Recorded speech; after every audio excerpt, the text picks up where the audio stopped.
साहेबांचा विजय असो. अरे आरक्षण चोरणारे तर करायचं काय? खाली डोकं वर पाय, आरक्षण चोरणारे तर करायचं काय? खाली डोकं वर पाय, आरक्षण चोर मुर्दाबाद. सर्वांना क्रांतिकारक जय लहूजी, जय भीम.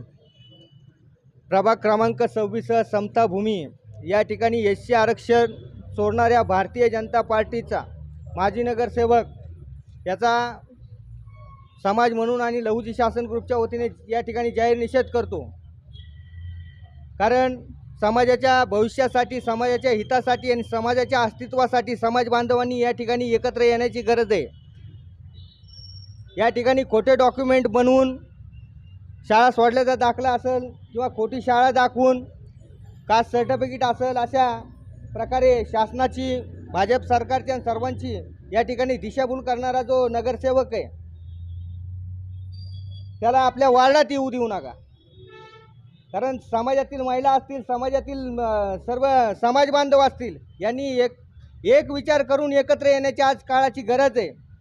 वारंवार होणारा समाजावर अन्याय हा थांबला पाहिजे, हाच आमचा उद्देश आहे. त्याच्यामुळं आम्ही गप बसणार नाही.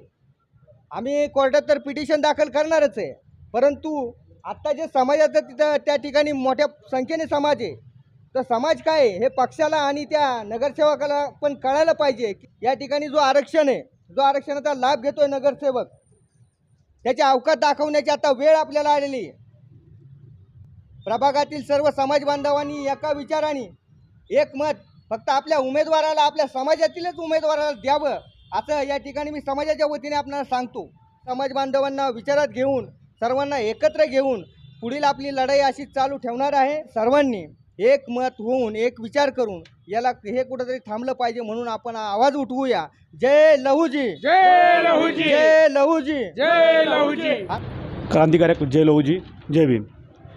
मी विशाल गजबे, मी प्रभाग क्रमांक 26मधला सदस्य.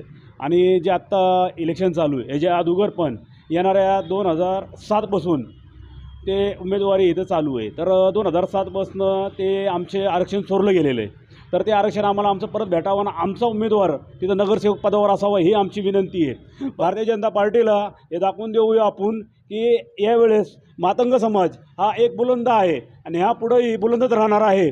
का की आमचं आरक्षण चोरलेलं आहे तर आम्ही ते सोडणार नाही, आम्ही ते हक्काने घेणार आहे. का की ते आमचं स्वतःचं आरक्षण आहे, आमच्या समाजाचं आहे, आमच्या भाऊ आहे, बहिणीचं आहे, आणि ते आम्ही पुन्हा वाया जाऊ देणार नाही.